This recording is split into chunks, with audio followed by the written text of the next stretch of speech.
I made that video about parry, and a lot of people were like confused. A lot of people said like, hey, can you just talk about how offense works in Street Fighter? What am I looking for? What do I do? There's a couple of main options you should think about. The main defensive options in Street Fighter: block, hit a button, reversal with an invincible move, or throw tech. Those are like the main things that you do. And the main things you as an offensive player do are button or throw or walk back. What do all these options do and what do they beat, right? So if you choose to do a meaty button, right? Meaty just means a button timed so that it will hit your opponent as they get up. So if they're doing anything on the frame that they get up, they're gonna get hit. A meaty button will beat your opponent trying to wake up with their own button, and it will beat your opponent trying to wake up with mash throw. It also beats them holding up. If they try to hold up, you hit them out of it, right? So if I'm DJ and I wanna beat this, I need to use my invincible move, or I need to use a super, right? So if your character has like a super option, you can do this to get out. Those are your main ways to beat this. You can also, in this game, use parry. Parry is also a way to beat this. If you get perfect parry, then you escape the scenario. If you get regular parry, you're in the same scenario, but nothing bad happens to you. You just parry the move and that's it, right? If your opponent is going for throw, right? It will beat them trying to hit a button on you. So I'm hitting jab here, and it beats my parry. So if I'm trying to time parry, it beats parry. The things it loses to, and I use loses in quotes here: jump, because my opponent will still recover in time to anti-air me. And the other thing is you can backdash, right? So if I backdash, you can see here, I'm 2 frames at advantage. So I act first here if I backdash. The other thing that it actually loses to is invincible reversals. And my own throw will beat it, I suppose, if you think about it that way. The third option on offense is just walk back. Why is walk back such a good option? It beats wake up throw, and it beats wake up reversal. Walk back, if I throw, I whiff my throw, you can punish me. Very bad for me on that. If I wake up with an invincible move, you block and punish. It's very low risk to walk back, and it's very high reward, and it beats the 2 main things people do. If your opponent does jump, so let's say I forward jump on wake up here, right? If Luke uppercuts right there, he will keep me in the corner. You beat all of those options at once, which is like really, really good for you. The thing it loses to from your opponent is buttons. And it doesn't lose that bad. The way it loses is that you just lose your turn. And someone's saying, well, you can just wake up with a low and hit them, right? Like wake up low forward. I could just crouch block if I want to be safe to that. I don't have to walk very far back, because even if I take a little step back, I'm still out of throw range. And it makes it a little weaker to jump, but you know, if I want to be safe to wake up low as an option, this is something I can do. And to understand something that's very important, this is what you get hit by for holding up forward out of the corner, right? And look where you are now. You're not in the worst spot on the planet. This is why holding up is very good, right? Can he just do this and then beat you holding up? He can. That is an option he has. But obviously that's the risk you're taking by holding up, right? Not very many characters have side swaps that are good there. Some do, but not all of them. It depends on the character. Wake up DI. I mean, Wake up DI loses to the same kind of stuff. It loses to lots of things, actually. Wake up DI is pretty weak because it loses to throw, and both of those buttons that Luke just hit are cancelable into DI. It's not a very strong wake up option unless you know your opponent's going to commit to something that has long recovery and a single hitting and not cancelable. But that's like the main options on offense in this game. This is how offense functions. Is it slightly more convoluted with like delay jab or delay tech or delay parry or whatever? Like there's stuff like that, but those are the main options you want to do. A lot of people brought this up. They were like, hey, you keep saying this parry move has no recovery. How come I'm getting hit out of my parry and it's a punish counter when I end my parry, right? If you let go of parry and you're not blocking, you will get punish counter. If there's a gap, you're always able to block there. So a good example is something like jab, jab, jab. And if I parry the first one, I can block the rest. You see that? So if you're parrying and then you crouch block after and Ken does an overhead, it is a punish counter, right? Because I'm blocking incorrectly.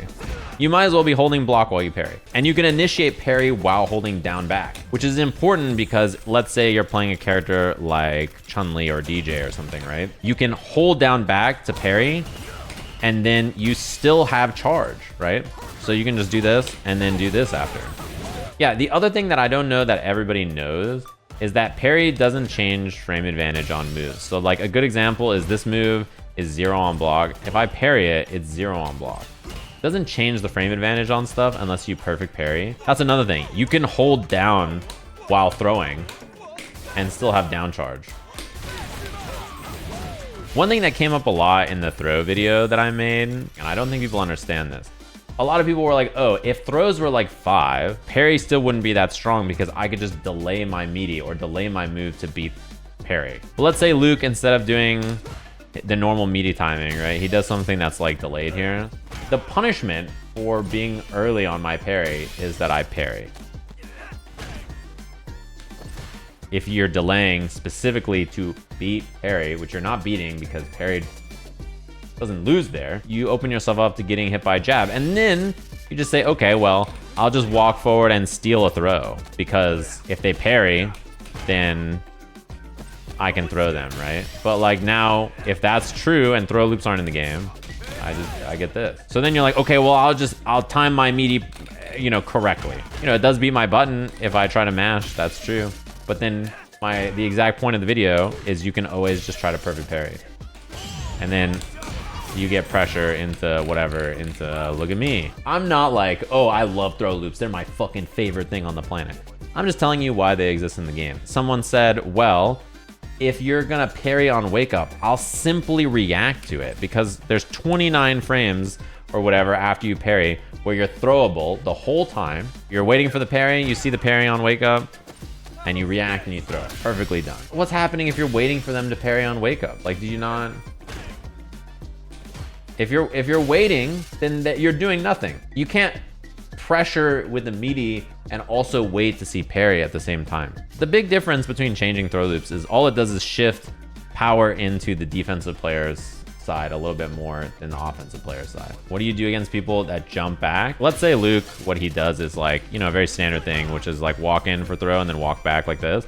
So he's back here. He's not really in range, right, to like threaten an anti-air as much, but you know, you don't really lose much. They're still in the corner, even though they jump back. You still have a good position here. The way you lose the corner most of the time in this game is by overcommitting, by being too close. They're like too late on their button or whatever, and then their opponent just like does this.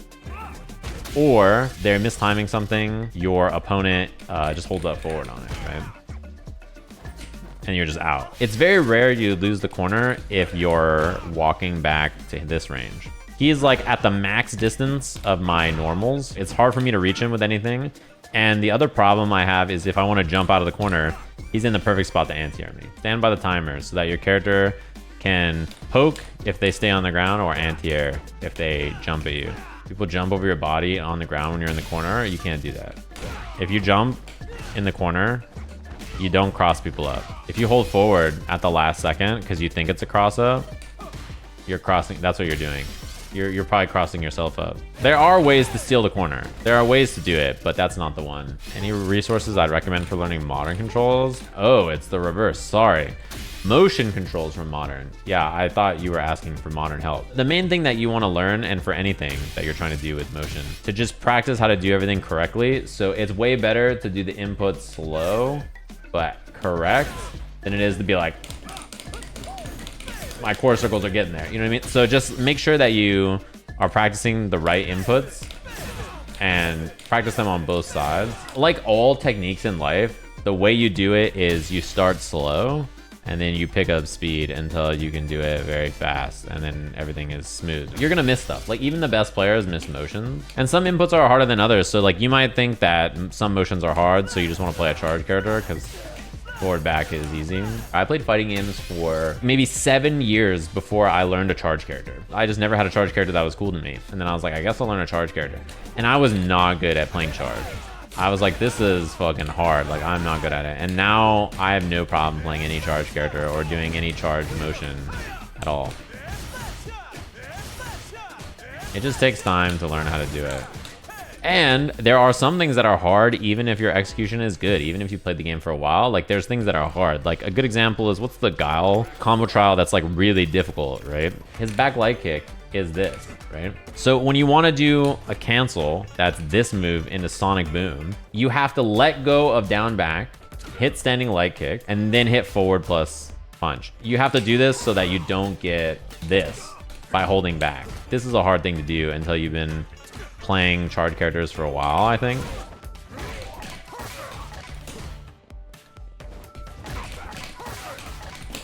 Oh my god, this one's gonna be hard. The buffer is owning me, actually. Instead of getting light kick into medium, because I'm plinking it, it's giving me overhead, basically. Oh, it gave me, look at how many light kicks were in there. Light kick. Like, how plus is this on hit? Is it plus enough that you can delay it? Oh, is that what it is? Okay, it's after crouching jab. It's 1, 2, the 4th frame is light kick, 4th or 5th frame is light kick, and then 5 frames to sonic boom there. So that was 7, and they're 2 frames faster than that. So I have to hit it really fast. Wait, why am I, oh.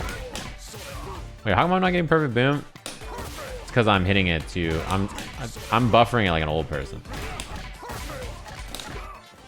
That's interesting. My conundrum is that I'm charging efficiently, and charging efficiently is not good for perfect boom. And today on why I don't play charge characters, this is why I didn't want to stream this trial. This has nothing to do with playing charge characters. The way you play Guile is you do this. Actually, why I didn't want to do this trial on stream, because people think like, oh, this combo is hard. This is what it's like to play a charge character. You don't do this, you do this. This is not a real combo. You do this. This is how you play a charge character. It's nothing like this. This part, that's that part right there, the combo trial, like, you don't have to do that. Was that the recording? No, that was me. That's how you do it. Just simply do it. See, you should play charge characters. They're that easy. Have you seen people play at Honda? You think these motherfuckers are doing rocket science?